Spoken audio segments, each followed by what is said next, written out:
Welcome back, everyone. Today we're reading Chapter 8, Gift for the Darkness.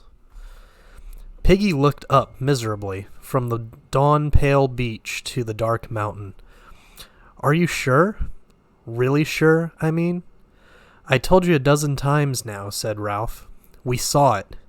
Do you think we're safe down here? How the hell should I know? Ralph jerked away from him and walked a few paces along the beach. Jack was kneeling and drawing a circular pattern in the sand with his forefinger. Piggy's voice came to them, hushed. Are you sure? Really? Go up and see, said Jack contemptuously. And good riddance. No fear. The beast had teeth, said Ralph, and big black eyes. He shuddered violently. Piggy took off his one round of glass and polished the surface. Bless you. What we going to do? Ralph turned toward the platform. The conch glimmered among the trees, a white blob against the place where the sun would rise. He pushed back his mop. I don't know. He remembered the panic flight down the mountainside. I don't think we'd ever fight a thing that size, honestly, you know? We'd talk, but we wouldn't fight a tiger. We'd hide. Even Jack'd hide. Jack still looked at the sand. What about my hunters?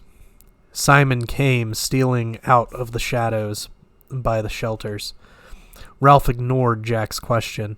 He pointed to the touch of yellow above the sea. As long as there's light, we're brave enough. But then? And now that thing squats by the fire as though it didn't want us to be rescued. He was twisting his hands now, unconsciously. His voice rose. So we can't have a signal fire. We're beaten. A point of gold appeared above the sea, and at once all the sky lightened. What about my hunters? Boys armed with sticks. Jack got to his feet. His face was red as he marched away. Piggy put on his one glass and looked at Ralph. Now you done it. You been rude about his hunters. Oh, shut up.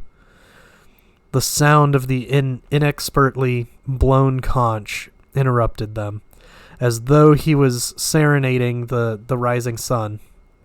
Jack went on blowing till the shelters were astir, and the hunters crept to the platform, and the little uns whimpered as now they so frequently did. Ralph rose obediently, and Piggy, and they went to the platform. Talk, said Ralph bitterly. Talk, talk, talk. He took the conch from Jack. This meeting, Jack interrupted him. I called it. If you hadn't called it, I should have. You just blew the conch. Well, isn't that calling it? Oh, take it. Go on, talk.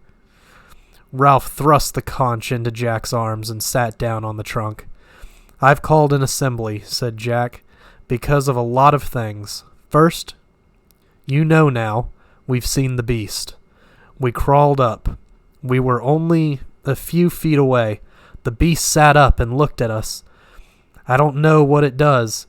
We don't even know what it is. The beast comes out of the sea, out of the dark. Trees. Quiet, shouted Jack. You listen. The beast is sitting up there, whatever it is. Perhaps it's waiting. Hunting. Yes, hunting. Hunting, said Jack. He remembered his old age tremors in the forest. Yes, the beast is a hunter. Only, shut up. The next thing is that we couldn't kill it. And the next is that Ralph said my hunters are no good. I never said that. I've got the conch. Ralph thinks you're cowards running away from the boar and the beast, and that's not all. There was a kind of sigh on the platform, as if everyone knew what was coming. Jack's voice went up. tremulous yet determined, pushing against the uncooperative silence. He's like Piggy. He says things like Piggy. He isn't a proper chief. Jack clutched the conch to him. He's a coward himself.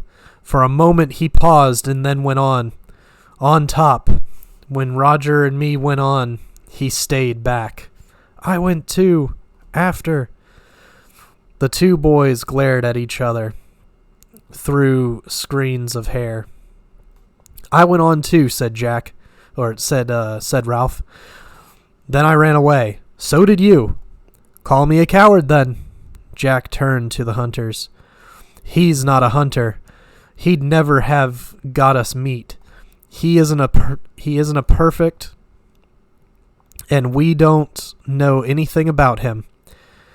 A prefect. He isn't a prefect, and we don't know anything about him. He just gives orders and expects people to obey for nothing. All this talk. All this talk, shouted Ralph. Talk. Who wanted it?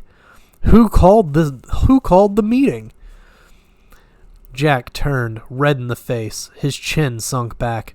He glowered up under his eyebrows. All right, then, he said in tones of deep meaning and menace. All right. He held the conch against his chest with one hand and stabbed the air with his index finger. Who thinks Ralph oughtn't to be chief? He looked expectantly at the boys ranged around, who had frozen. Under the palms there was deadly silence. Hands up, said Jack strongly. Whoever wants Ralph not to be chief?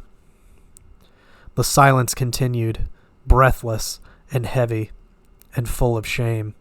Slowly the red drained from Jack's cheeks, then came back with a painful rush. He licked his lips and turned his head at an angle, so that his gaze avoided the embarrassment of linking with another's eye. How many think... His voice trailed off. The hands that held the conch shook. He cleared his throat. He spoke loudly. All right, then. He laid the conch with great care in the grass at his feet.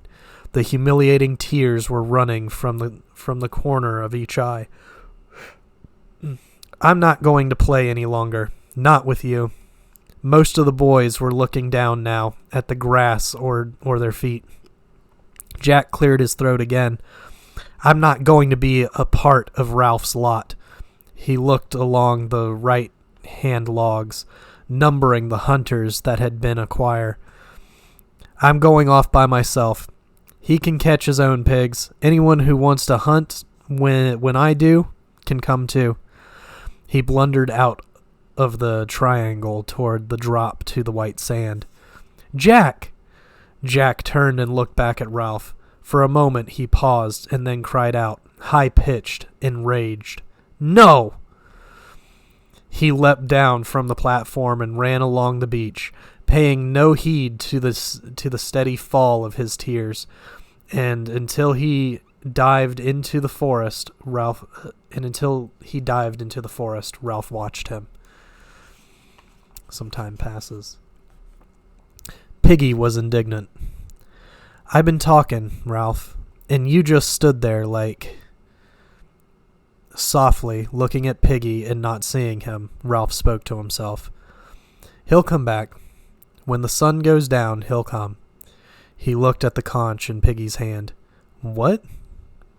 Well, there. Piggy gave up the attempt to rebuke Ralph. He polished his glass again and went back to his subject. We can do without Jack Merridew. There's others besides him on this island, but now we really got a beast. Though I can't hardly believe it, we'll need to stay close to the platform. There'll be less need of him and his hunting. So now we can really decide on what's what. There's no help, Piggy. Nothing to be done. For a while they sat in depressed silence. Then Simon stood up and took the conch from Piggy, who was so astonished that he remained on his feet. Ralph looked up at Simon. "Simon, what is it this time?" A half sound of jeering ran round the circle, and Simon shrank from it. "I thought there might be something to do. Something we—" Again, the pressure of the assembly took his voice away. He sought for help and sympathy and chose Piggy. He turned half toward him, clutching the conch to his brown chest. "I think we ought to climb the mountain." The circle shivered with dread. Simon broke off and turned to Piggy, who was looking at him with an expression of derisive incomprehension. "What's the good of climbing up to this here beast when Ralph and the other two couldn't do nothing?" Simon whispered his answer. "What else is there to do?"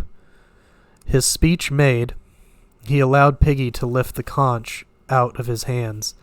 Then he retired and sat as far away from the others as possible. Piggy was speaking now with more assurance and with what, if the circumstances had not been so serious, the others would have recognized as pleasure. "I said we could all do without a certain person. Now I say we got to decide on what can be done, and I think I could tell you what Ralph's going to say next. The most important thing on the island is the smoke, and you can't have no smoke without a fire." Ralph made a restless movement. "No go, Piggy. We've got no fire. That thing sits up there. We'll have to stay here." Piggy lifted the conch as though to add power to his next words. "We got no fire on the mountain, but what's wrong with a fire down here? A fire could be built on them rocks, on the sand even. We'd make smoke just the same." "That's right, smoke, by the bathing pool."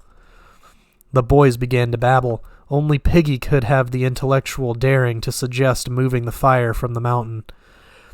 "So we'll have the fire down here," said Ralph. He looked about him. "We can build it just here between the bathing pool and the platform, of course." He broke off, frowning, thinking the thing out, unconsciously tugging at the stub of a nail with his teeth. "Of course, the smoke won't show so much, not be seen so far away, but we needn't go near the—" The others nodded in perfect comprehension. There would be no need to go near. "We'll build the fire now. The greatest ideas are the simplest." Now that there was something to be done, they worked with passion. Piggy was so full of delight in expanding liberty in Jack's departure, so full of pride in his contribution to the good of society, that he helped to fetch wood. The wood he fetched was close at hand, a fallen tree on the platform that they did not need for the assembly. Yet to the others, the sanctity of the platform had protected even what was useless there. Then the twins realized they would have a fire near them as a comfort in the night, and this set a few little ones dancing and clapping hands. The wood was not so dry as the fuel they had used on the mountain. Much of it was damply rotten and full of insects that scurried. Logs had to be lifted from the soil with care, or they crumbled into sodden powder. More than this, in order to avoid going deep into the forest, the boys worked near at hand on any fallen wood, no matter how tangled with new growth. The skirts of the forest and the scar were familiar. Near the conch and the shelters, and sufficiently friendly in daylight. What they might become in darkness, nobody cared to think. They worked, therefore, with great energy and cheerfulness, though as time crept by, there was a suggestion of panic in the energy and hysteria and the cheerfulness. They built a pyramid of leaves and twigs, branches and logs, on the bare stand by the platform. For the first time on the island, Piggy himself removed his one glass, knelt down, and focused the sun on tinder. Soon there was a ceiling of smoke and a bush of yellow flame. The little ones, who had seen few fires since the first catastrophe, became wildly excited. They danced and sang, and there was a partyish air about the gathering. At last, Ralph stopped work and stood up, smudging the sweat from his face with a dirty forearm. "We'll have to have a small fire. This one's too big to keep up." Piggy sat down carefully on the sand and began to polish his glass. "We could experiment. We could find out how to make a small hot fire and then put green branches on to make smoke. Some of them leaves must be better for that than the others." As the fire died down, so did the excitement. The little ones stopped singing and dancing and drifted away toward the sea, or the fruit trees, or the shelters. Ralph dropped down in the sand. "We'll have to make a new list of who's to look after the fire, if you can find 'em." He looked round. Then for the first time he saw how few big uns there were and understood why the work had been so hard. "Where's Maurice?" Piggy wiped his glass again. No. He wouldn't go into the forest by himself, would he?" Ralph jumped up, ran swiftly round the fire, and stood by Piggy, holding up his hair. "But we've got to have a list. There's you and me and Sam and Eric and—" He would not look at Piggy, but spoke casually. "Where's Bill and Roger?" Piggy leaned forward and put a fragment of wood on the fire. "I expect they've gone. I expect they won't play either." Ralph sat down and began to poke little holes in the sand. He was surprised to see that one had a drop of blood by it. He examined his bitten nail closely and watched the little globe of blood that gathered where the quick was gnawed away. Piggy went on speaking. "I seen them stealing off when we was gathering wood. They went that way, the same way as he went himself." Ralph finished his inspection and looked up into the air.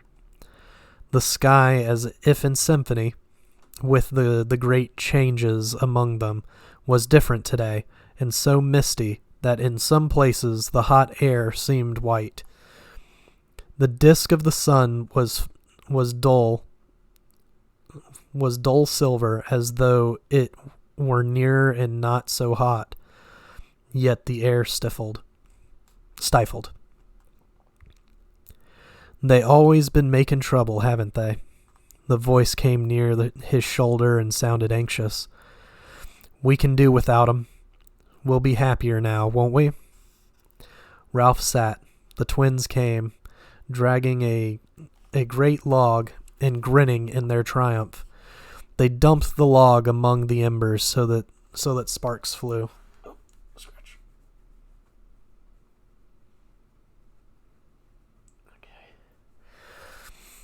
"We can do all right on our own, can't we?"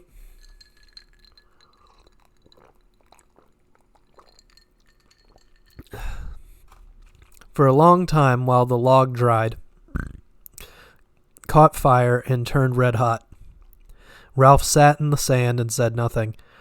He did not see Piggy go to the twins and whisper to them, nor how the three boys went together into the forest. "Here you are." He came to himself with a jolt. Piggy and the other two were by him. They were laden with fruit. "I thought perhaps," said Piggy, "we ought to have a feast, kind of." The three boys sat down. They had a great mass of the fruit with them, and all of it properly ripe. They grinned at Ralph as he took some and began to eat. "Thanks," he said. Then with an accent of pleased surprise, "Thanks." Do all right on your own," said Piggy. "It's them that haven't no common sense, that make trouble on this island. We'll make a little hot fire." Ralph remembered what had been worrying him. "Where's Simon?" "I don't know." "You don't think he's climbing the mountain?" Piggy broke into noisy laughter and took more fruit. "He might be. He gulped his mouthful. He's cracked. Simon had passed through the area of fruit trees, but today the little ones had been too busy with the fire on the beach, and they had not pursued him there. He went on among the creepers until he reached the great mat that was woven by the open space and crawled inside. Beyond the screen of leaves, the sunlight pelted down, and the butterflies danced in the middle, their unending dance. He knelt down, and the arrow of the sun fell on him. That other time, the air had seemed to vibrate with heat, but now it threatened. Soon the sweat was running from his long, coarse hair.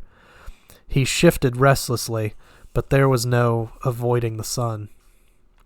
Presently he was thirsty, and then very thirsty. He continued to sit. Far off, along the beach, Jack was standing before a small group of boys. He was looking brilliantly happy. "Hunting," he said. He sized them up. Each of them wore the remains of a black cap, and ages ago they had stood in two demure rows, and their voices had been the song of angels. "We'll hunt. I'm going to be chief." They nodded, and the crisis passed easily. And then, about the beast. They moved, looked at the forest. "I say this. We aren't going to bother about the beast." He nodded at them. "We're going to forget the beast." "That's right. Yes, forget the beast." If Jack was astonished by their fervor, he did not show it. "And another thing, we shan't dream so much down here. This is near the end of the island." They agreed passionately, out of the depths of their tormented private lives. "Now listen, we might go later to the Castle Rock, but now I'm going to get more of the biggins away from the conch and all that. We'll kill a pig and give a feast." He paused and went on more slowly. "And about the beast, when we kill, we'll leave some of the kill for it. Then it won't bother us, maybe." He stood up abruptly. "We'll go into the forest now and hunt." He turned and trotted away, and after a moment they followed him obediently. They spread out nervously in the forest. Almost at once, Jack found the dung and scattered roots that told of pig, and soon the track was fresh. Jack signaled the rest of the hunt to be quiet and went forward by himself. He was happy and wore the damp darkness of the forest like his old clothes. He crept down a slope to rocks and scattered trees by the sea.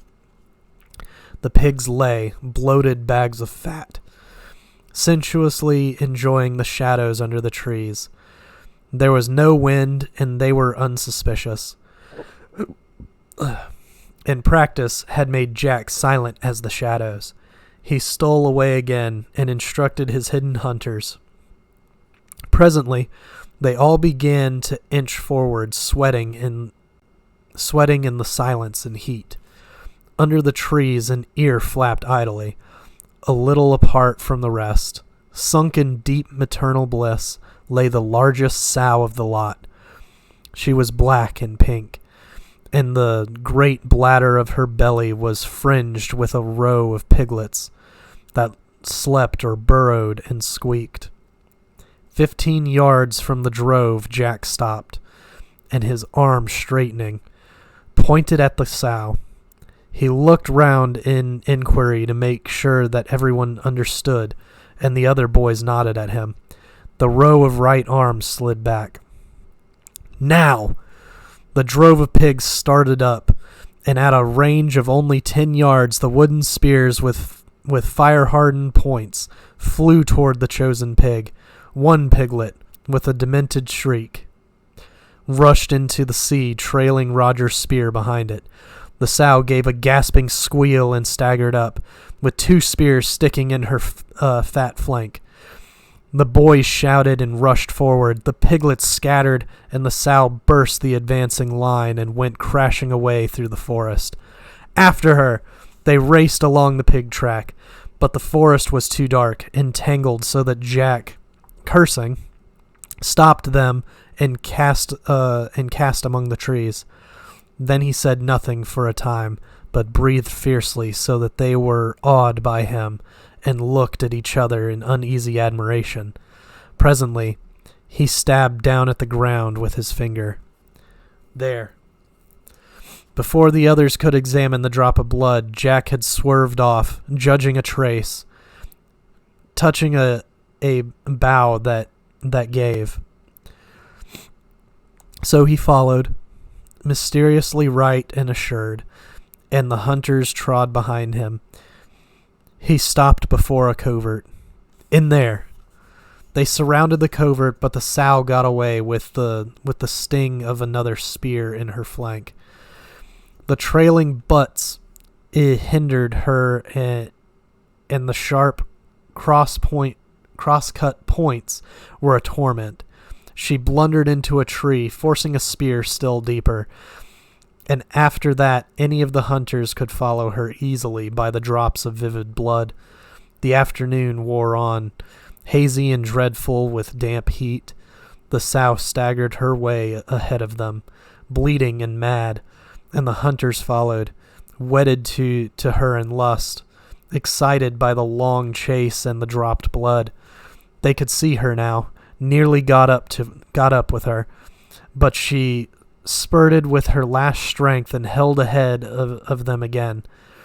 They were just behind her when she staggered into an open space where bright flowers grew and butterflies danced round each other, and the air was hot and still.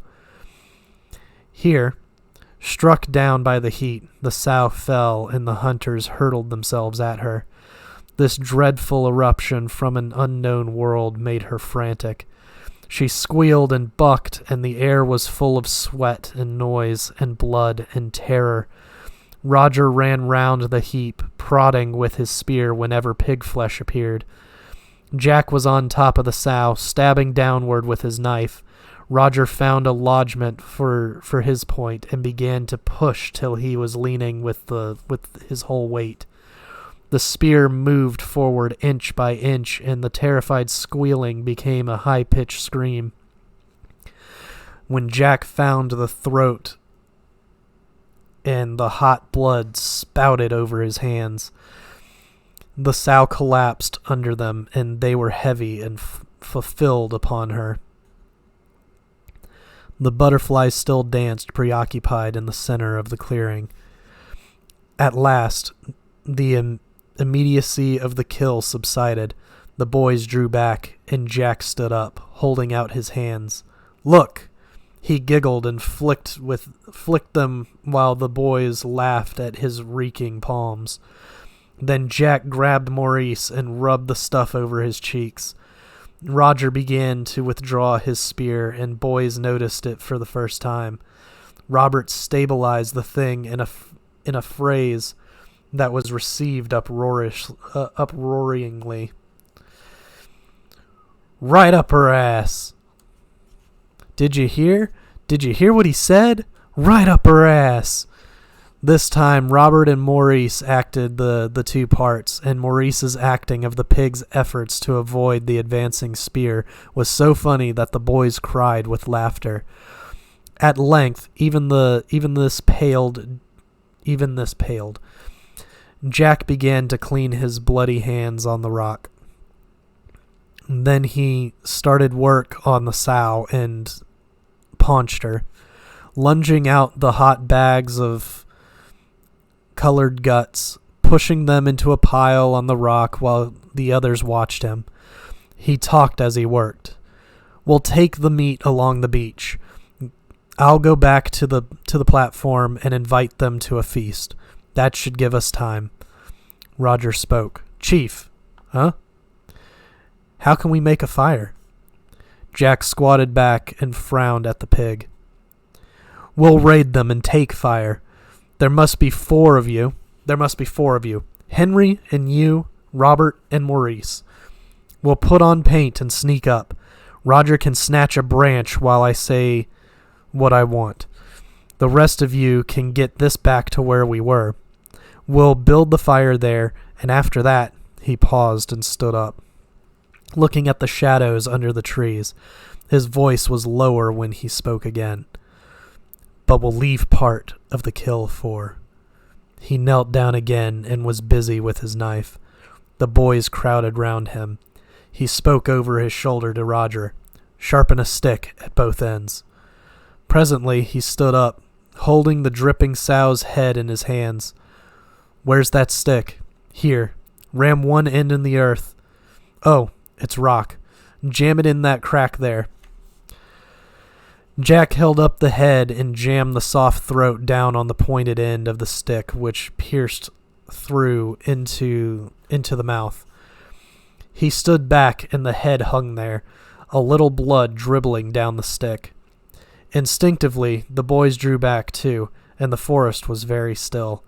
They listened, and the loudest noise was the buzzing of flies over the spilled guts.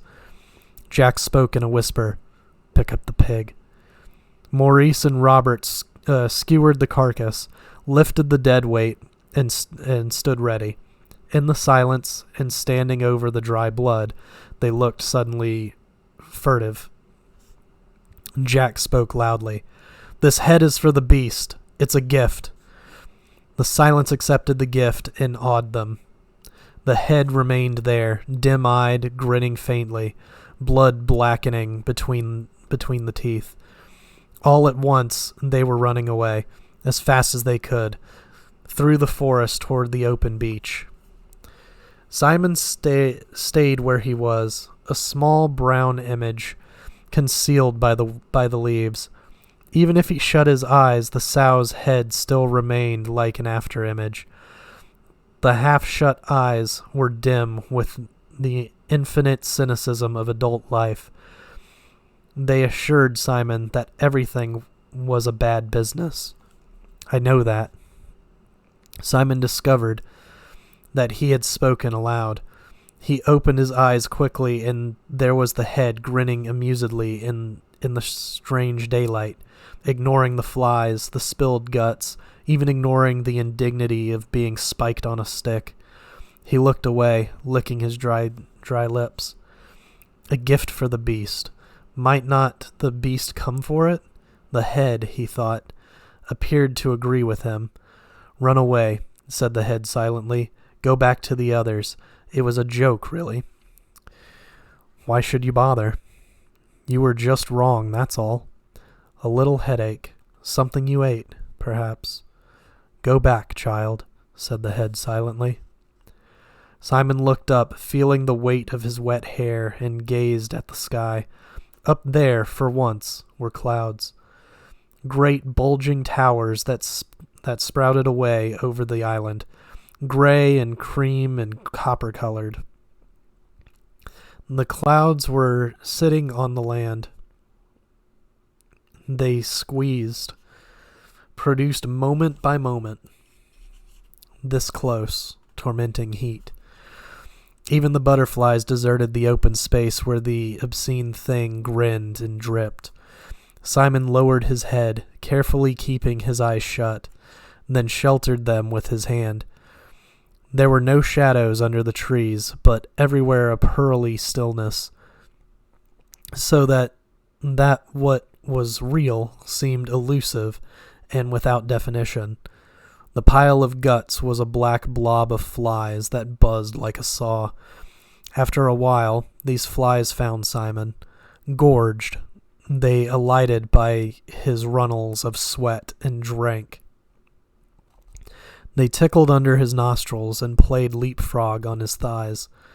They were black and iridescent green and without number. And in front of Simon, the Lord of the Flies hung on his stick and grinned. At last, Simon gave up and looked back, saw the white teeth and dim eyes, the blood, and his gaze was held by that ancient, inescapable recognition. In Simon's right temple, a pulse began to beat on the brain.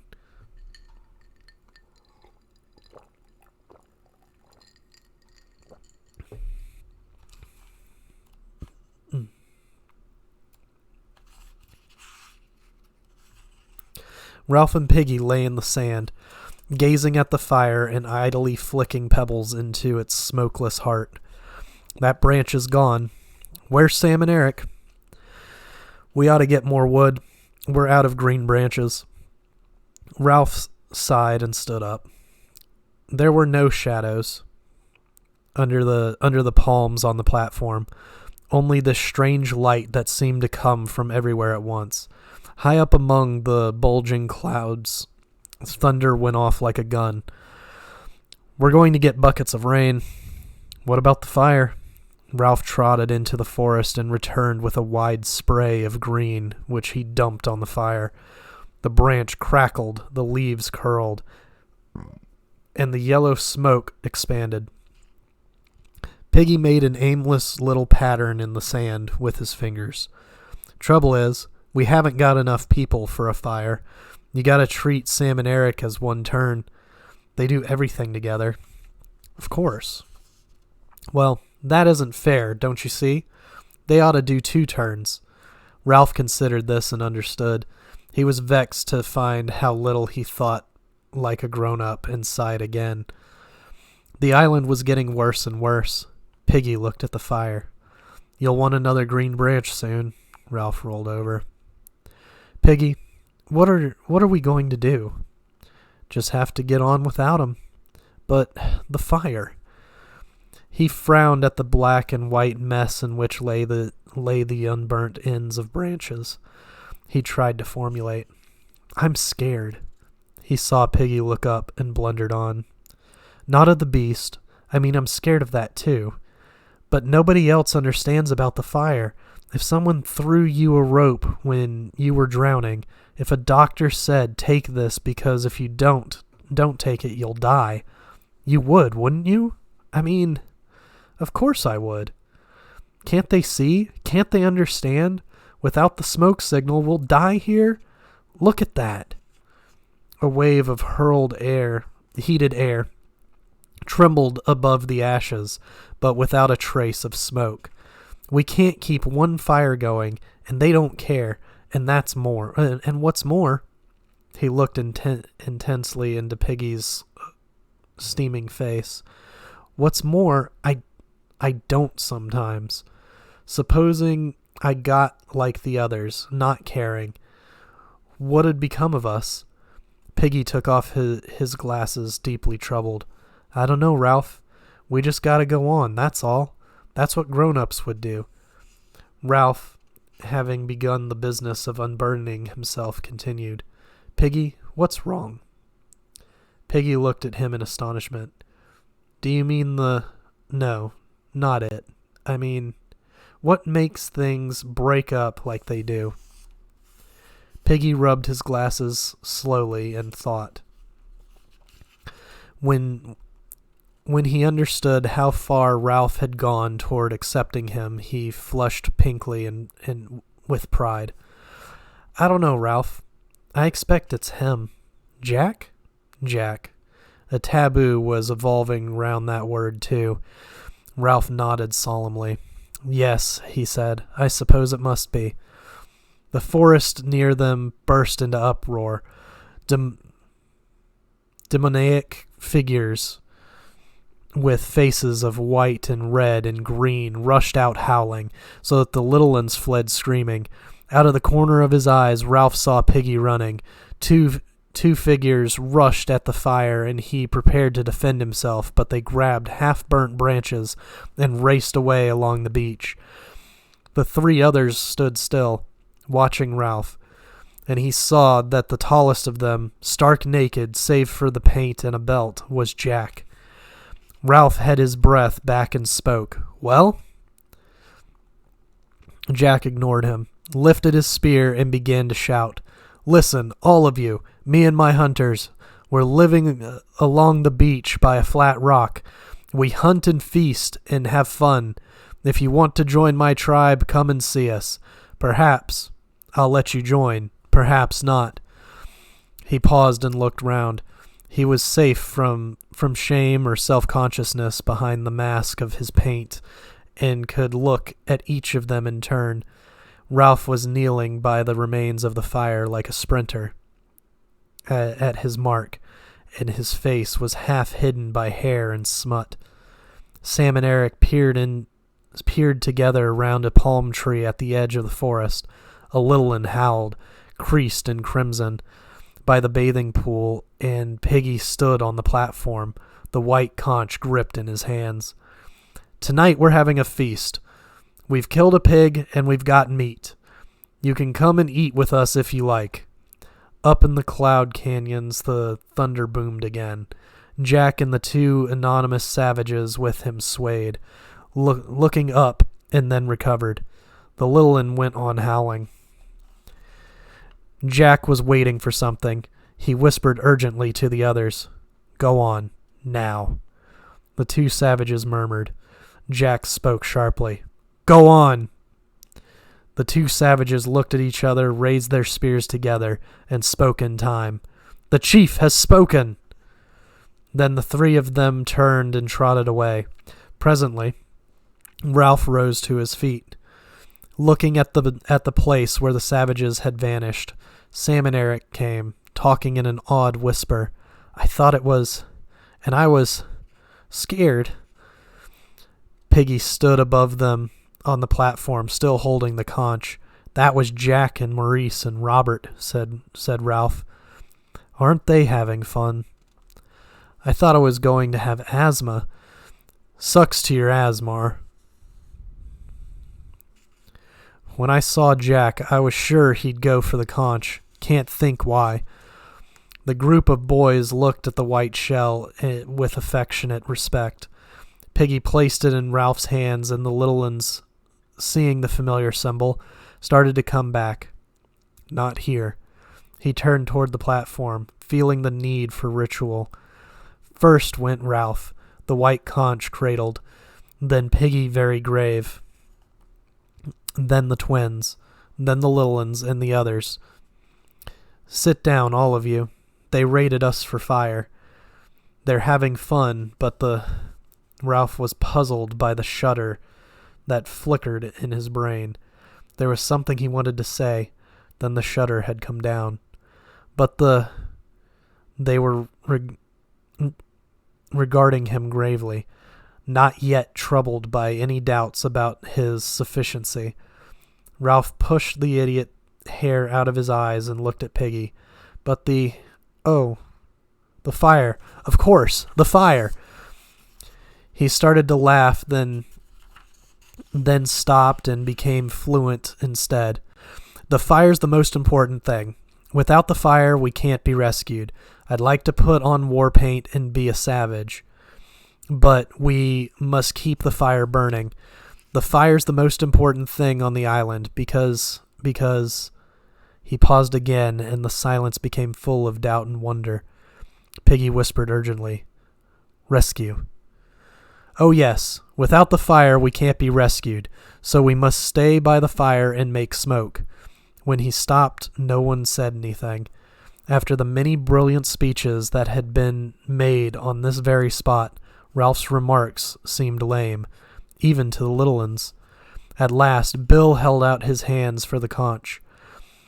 "Now we can't have the fire up there because we can't have the fire up there. We need more people to keep it going. Let's go to this feast and tell them the fire's hard on the rest of us, and the hunting and all that. Being savages, I mean, it must be jolly good fun." Sam and Eric took the conch. "That must be fun, like Bill says. And as he's invited us to a feast, meat, crackling. I could do with some meat." Ralph held up his hand. "Why shouldn't we get our own meat?" The twins looked at each other. Bill answered, "We don't want to go in the jungle." Ralph grimaced. "He, goes. He's a hunter. They're all hunters. That's different." No one spoke for a moment. Then Piggy muttered to the sand, "Meat." The Littlins sat solemnly thinking of meat and dribbling. Overhead, the cannon boomed again, and the dry palm fronds clattered in a sudden gust of hot wind. Some time passes. "You're a silly little boy," said the Lord of the Flies. "Just an ignorant, silly little boy." Simon, moved his swollen tongue, but said nothing. "Don't you agree?" said the Lord of the Flies. "Aren't you just a silly little boy?" Simon answered him in the same silent voice.